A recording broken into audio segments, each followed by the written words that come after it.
Ah, j'ai vraiment peur de la MP3, hein, sans déconner. Hein. Je stresse plus pour la MP3 que pour les autres.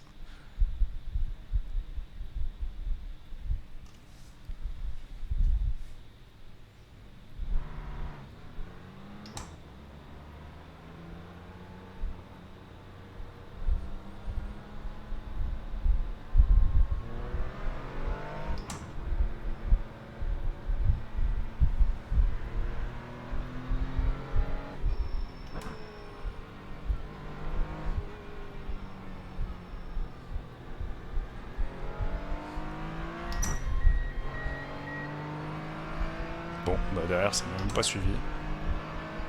Étonnante cette course.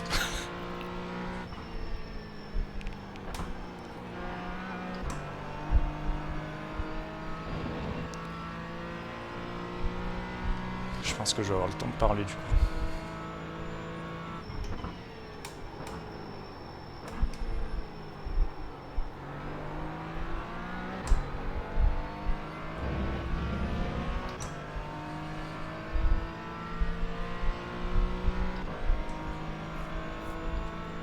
Les BM ont une bonne vitesse de pointe, contrairement à la Porsche. Ils reviennent fort.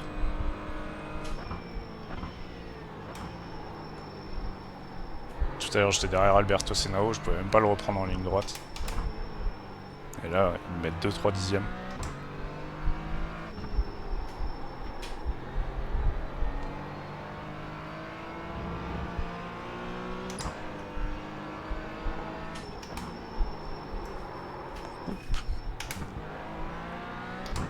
Petite alerte.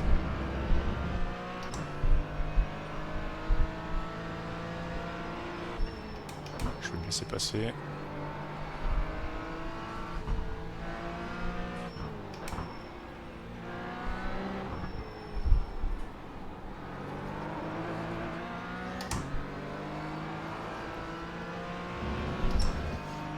Ah, je me suis complètement loupé.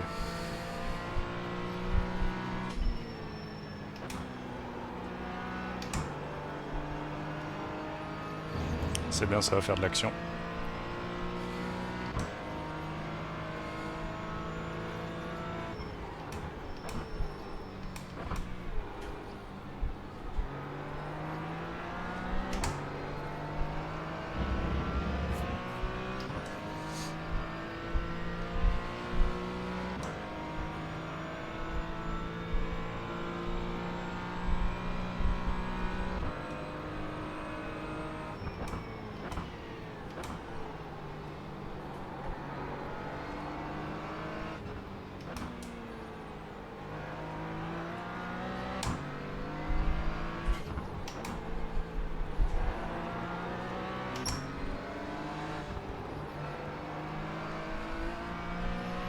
Ah, c'est pas facile de doubler hein, sur ce circuit.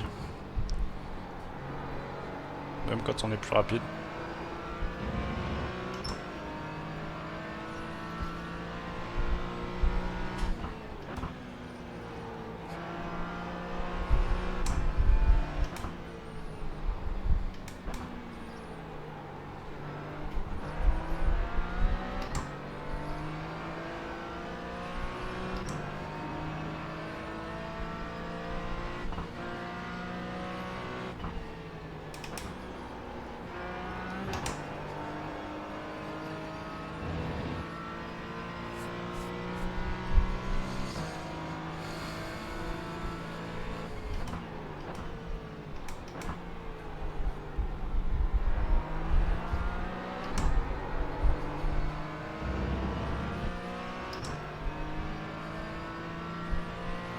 Je réaccélère plutôt que lui, mais il met quand même des mètres. Hein. Il n'y a rien à faire. La BM a une super relance. Bon, la Porsche a une mauvaise relance aussi.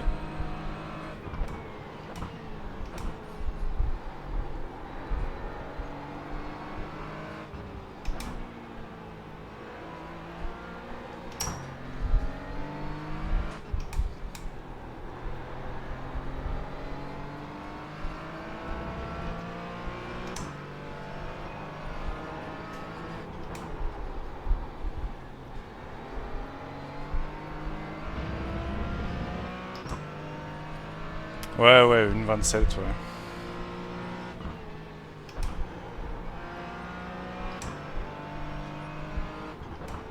Même la Porsche est en 1.27.0, j'ai vu. Après, je pense que c'est dans le 3e tour qu'ils font ça. Et ça paraît pas impossible en tout cas.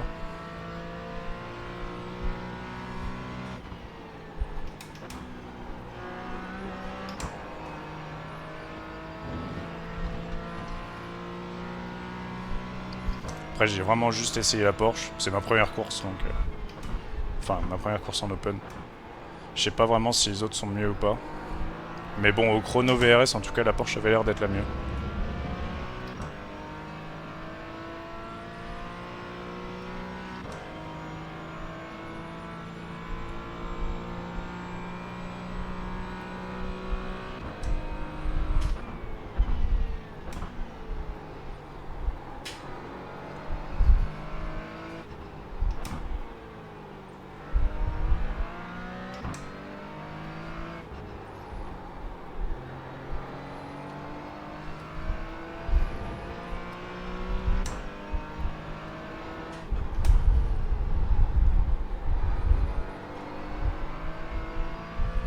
Là, je suis en setup Grid & Go.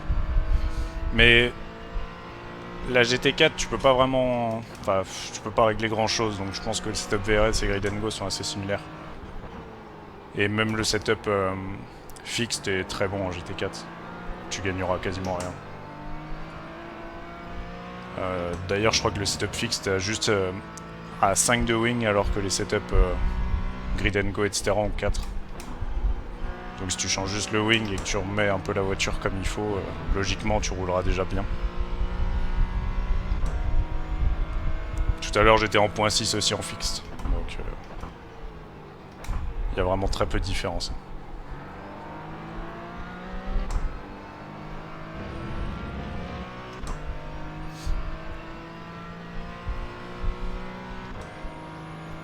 Ça vaut le coup d'acheter des setups pour les hypercars, ça c'est sûr. Déjà GT3, je pense qu'il n'y a pas une énorme différence.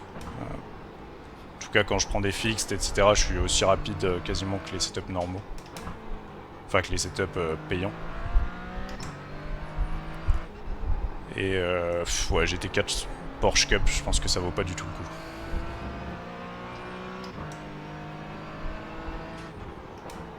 Bah d'ailleurs c'était à Suzuka où je roulais en VRS avec le setup fixed. La semaine dernière.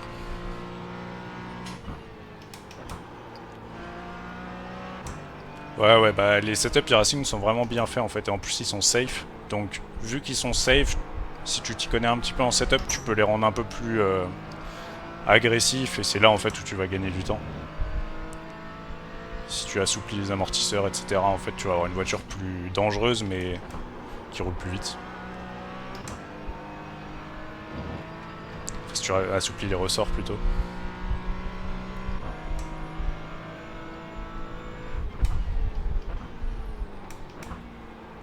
Les setups VRS, ils sont bien pour les coachs qui les font parce qu'en fait, ils rendent la voiture exactement comme ils veulent eux.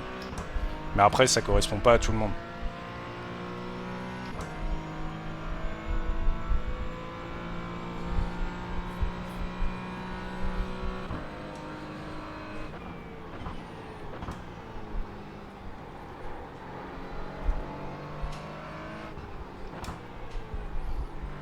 Enfin, je sais pas chez qui tu es toi en fournisseur, mais j'ai jamais vraiment, à part 465 garages, que je trouve absolument génial,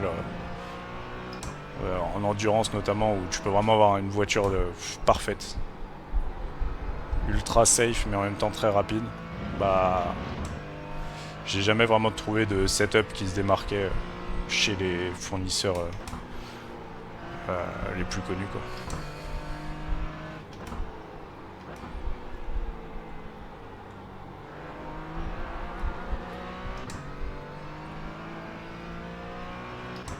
Ah, ok.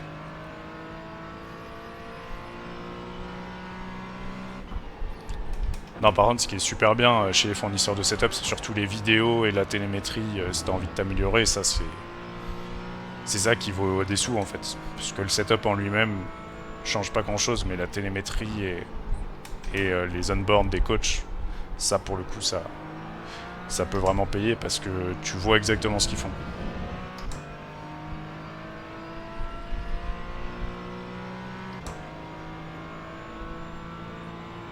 Après, il faut encore savoir pourquoi ils le font, mais c'est déjà mon début de voir ce qu'ils font.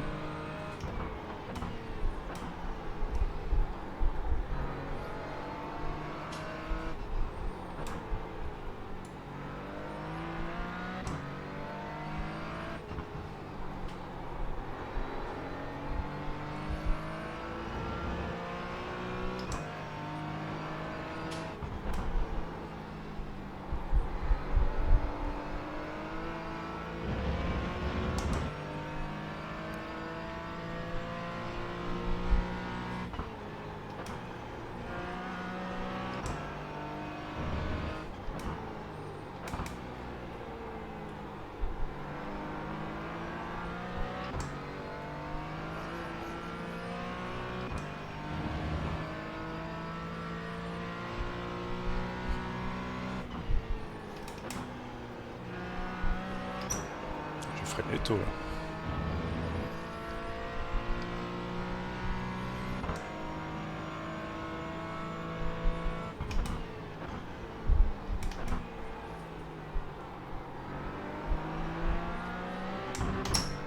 En tout cas, c'est cool de revoir la Porsche en GT4.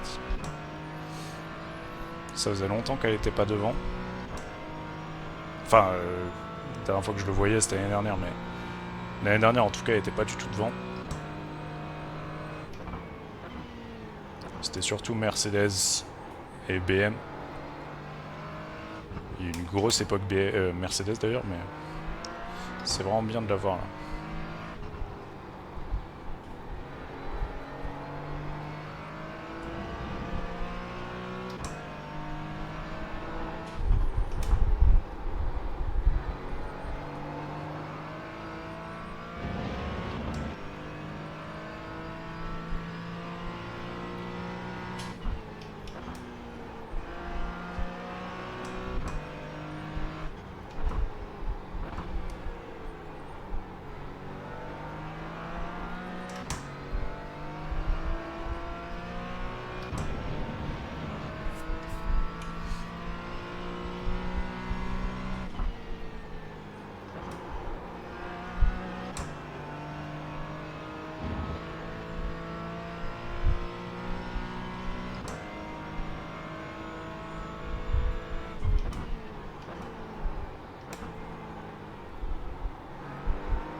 Il n'y a pas beaucoup d'action dans cette course. Hein.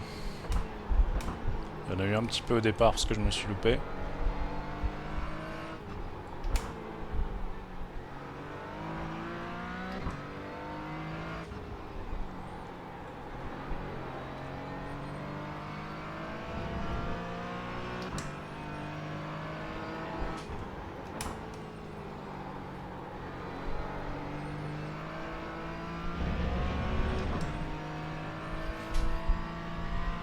Ouais, là, c'est un peu du practice, ouais.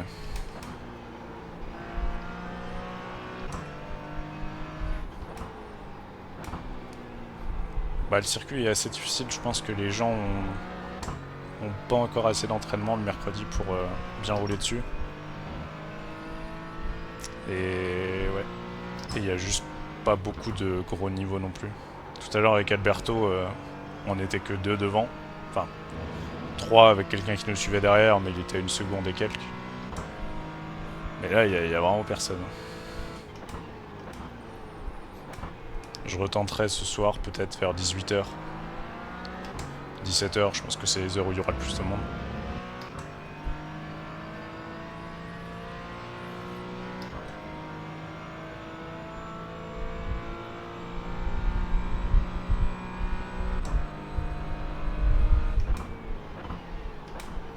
Mais là, en tout cas, ouais. Quelqu'un qui a envie de progresser en e-rating et de faire des belles courses, il y a vraiment moyen. Juste d'apprendre un peu le circuit, connaître un peu sa voiture, et je pense que les podiums sont faciles à avoir. Top 5 podium en tout cas, c'est vraiment faisable.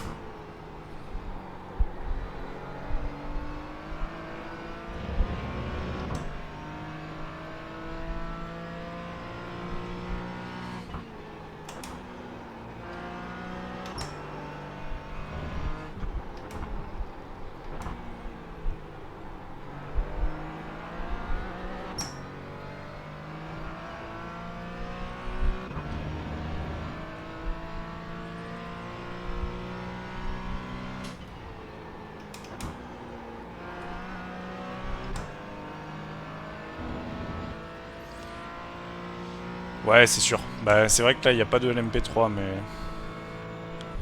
mais bon, le LMP3 peut être un problème. Mais justement, c'est intéressant parce que tu apprends à regarder dans ton rétro et à laisser de la place, quitte à perdre du temps, plutôt que d'avoir un crash. Donc c'est assez intéressant pour ça, le Falcon. C'est que tu peux vraiment progresser pour l'endurance avec le trafic.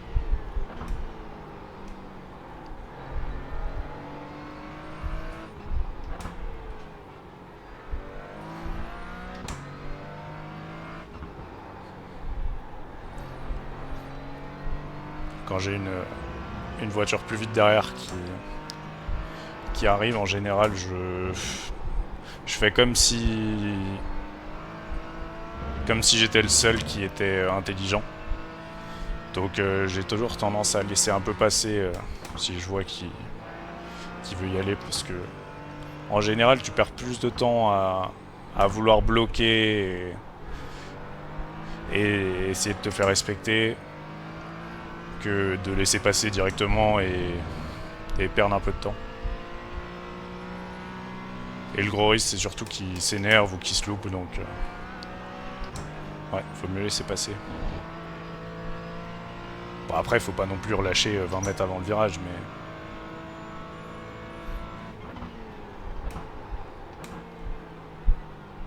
mais ouais. Si on peut laisser passer, vaut mieux laisser passer.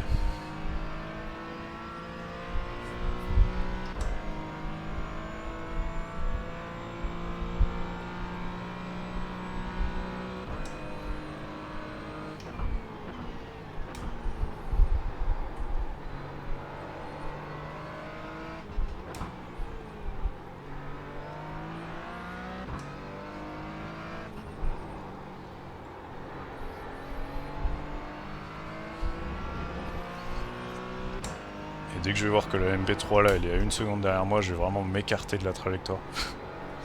J'ai 6 secondes d'avance. Quand il me doublera, j'aurai peut-être 10 secondes. Donc j'aurai rien à gagner à essayer de défendre. Enfin, essayer de défendre.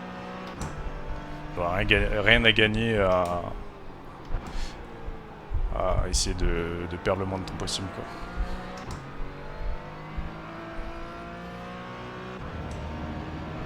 Je vais assurer.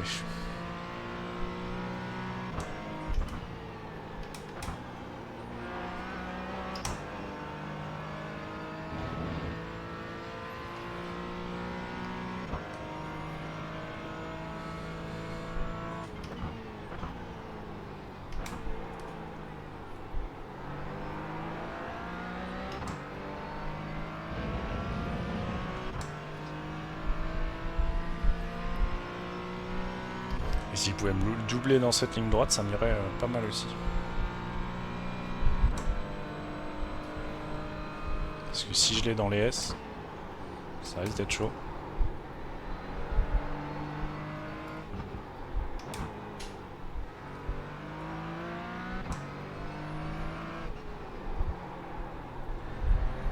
Bon, je dis ça, mais s'il faut, il est ultra respectueux.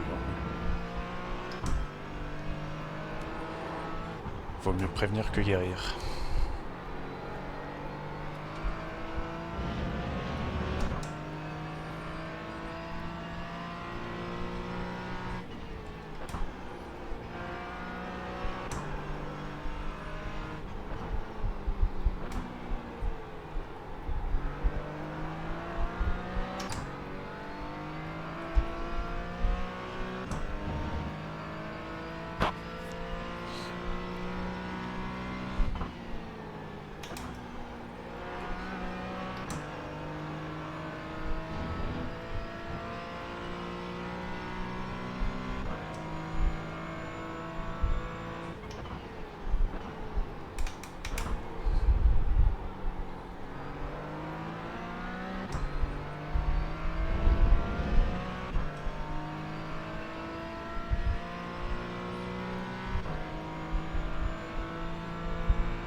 Bah, je sais même pas si je vais la mettre sur YouTube cette vidéo parce qu'il y a vraiment rien à regarder.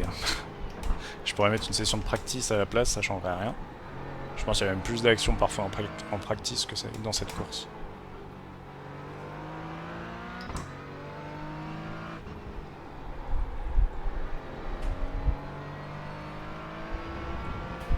Dommage parce que le départ était pas trop mal du coup.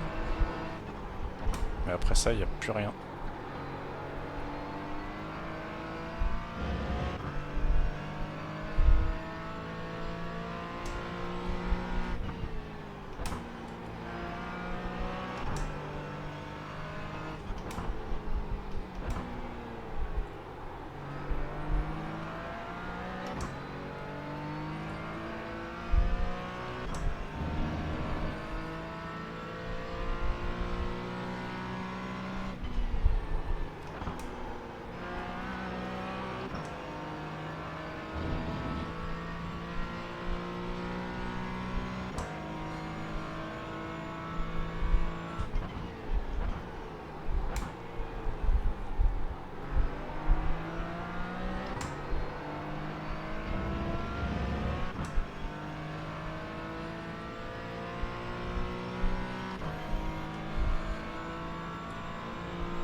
Ah non, non, non, moi je suis 56 Racing Team.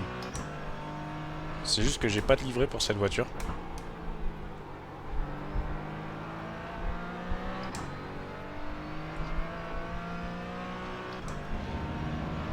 Mais la livrée, c'est une livrée Cus Bernard là, qui roule en DTM.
J'ai largement assez de carburant. J'en ai rajouté, mais j'avais déjà 3 litres de trop.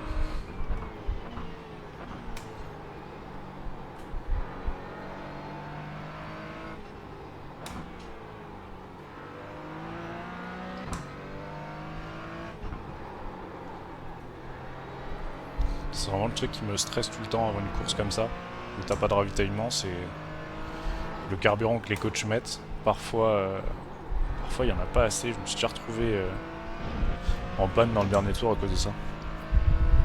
Enfin, vraiment, c'est dans les derniers virages, mais ouais, c'est dommage quand t'es en bagarre, quoi, parce que tu perds vraiment beaucoup de temps à devoir save. Mais là, ça va, ils ont été raisonnables.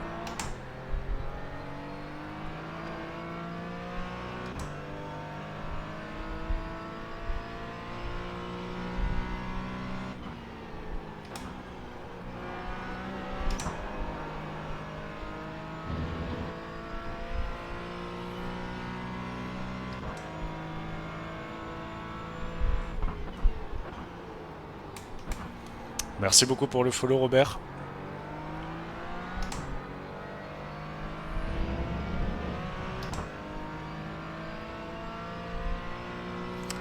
Moi, je te préconise 900. En fait, en général, une GT3, normalement, c'est 900 degrés. Ça te permet surtout de pas mettre trop d'angle au volant dans... Enfin, de pas devoir tourner trop ton volant. Surtout dans les virages serrés, en fait, où tu... T'es pénalisé, ouais, si tu dois trop tourner ton volant. Donc je roule à 900 degrés. J'ai un simulcube personnellement, mais... Et je trouve que c'est bien. Je conseille toujours à tout le monde de mettre 900. Après, toi, si t'es vachement plus à l'aise à 1080, reste à 1080. Hein. Salut Robert. Mais ouais. Personnellement, je conseille 900 degrés. T'auras moins de volant à mettre en virage.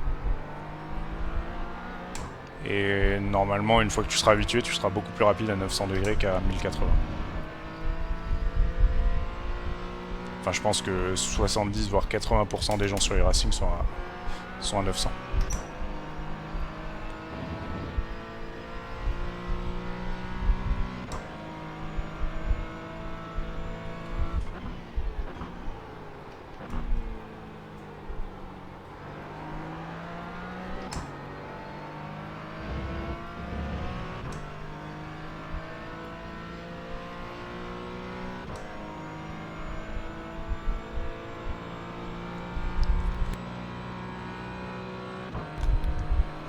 Par contre, j'ai l'impression que les pneus se désagrègent pas mal en fin de course. Bon, je suis pas en train de pousser, mais mes chronos descendent pas mal. Je vais essayer de faire le prochain tour vite. Ça peut être intéressant de savoir pour la prochaine course.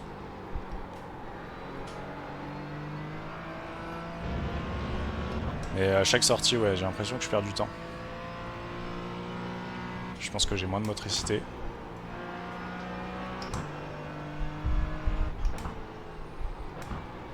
Ou alors, ouais, c'est vraiment placebo, je sais pas. Mais...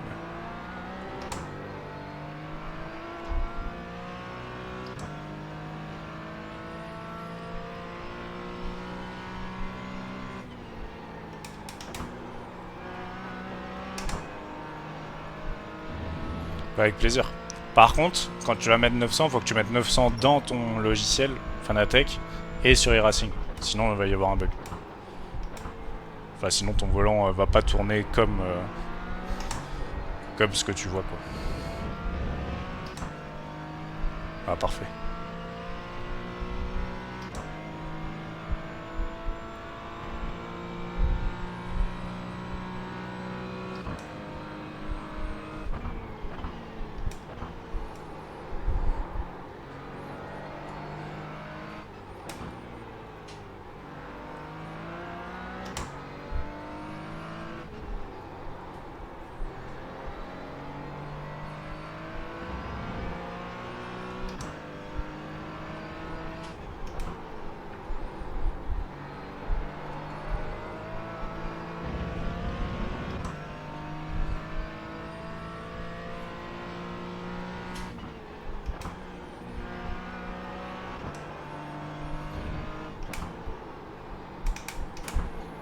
Ouais, ça glisse pas mal. On perd pas trop de temps, j'ai l'impression. Je reste en 27,7, mais... ça glisse.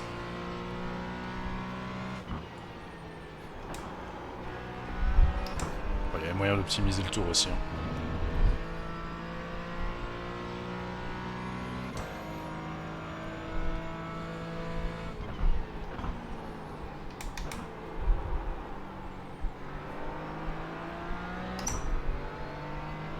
Si j'ai perdu beaucoup de temps.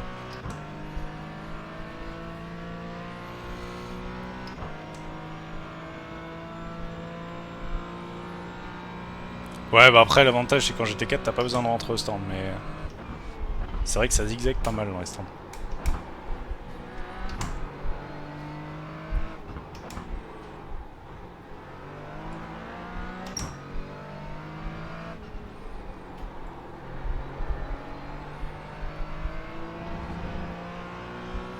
En plus, t'as la descente dans les stands, ce qui fait que ta voiture peut être déséquilibrée. Tu peux facilement te mettre en travers dans le rail. Et si t'as quelqu'un qui rentre en même temps que toi, soit il te défonce, soit dans tous les cas, tu perds beaucoup de temps.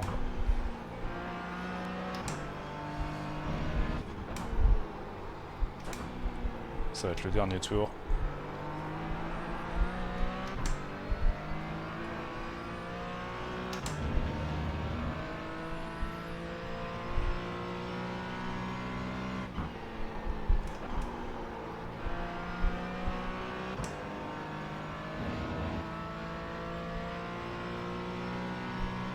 Là, l'MP3 arrive, 7 secondes. Je sais pas s'il va avoir le temps.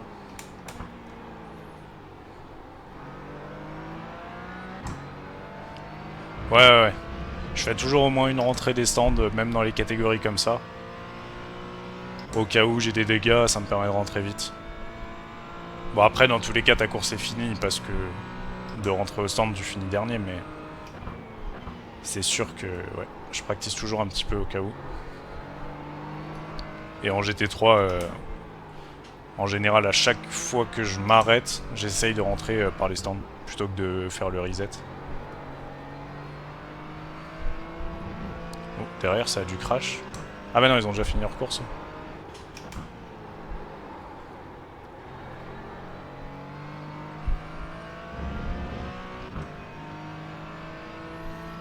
Tiens, bah, je vais faire une rentrée au stand.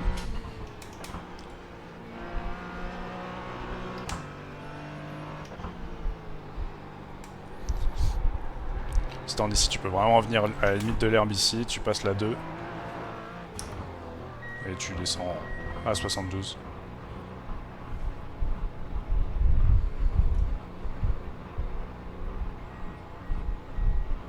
Et voilà. Bon, c'était pas une course très intéressante, hein. Désolé. Il n'y avait pas beaucoup de bagarres.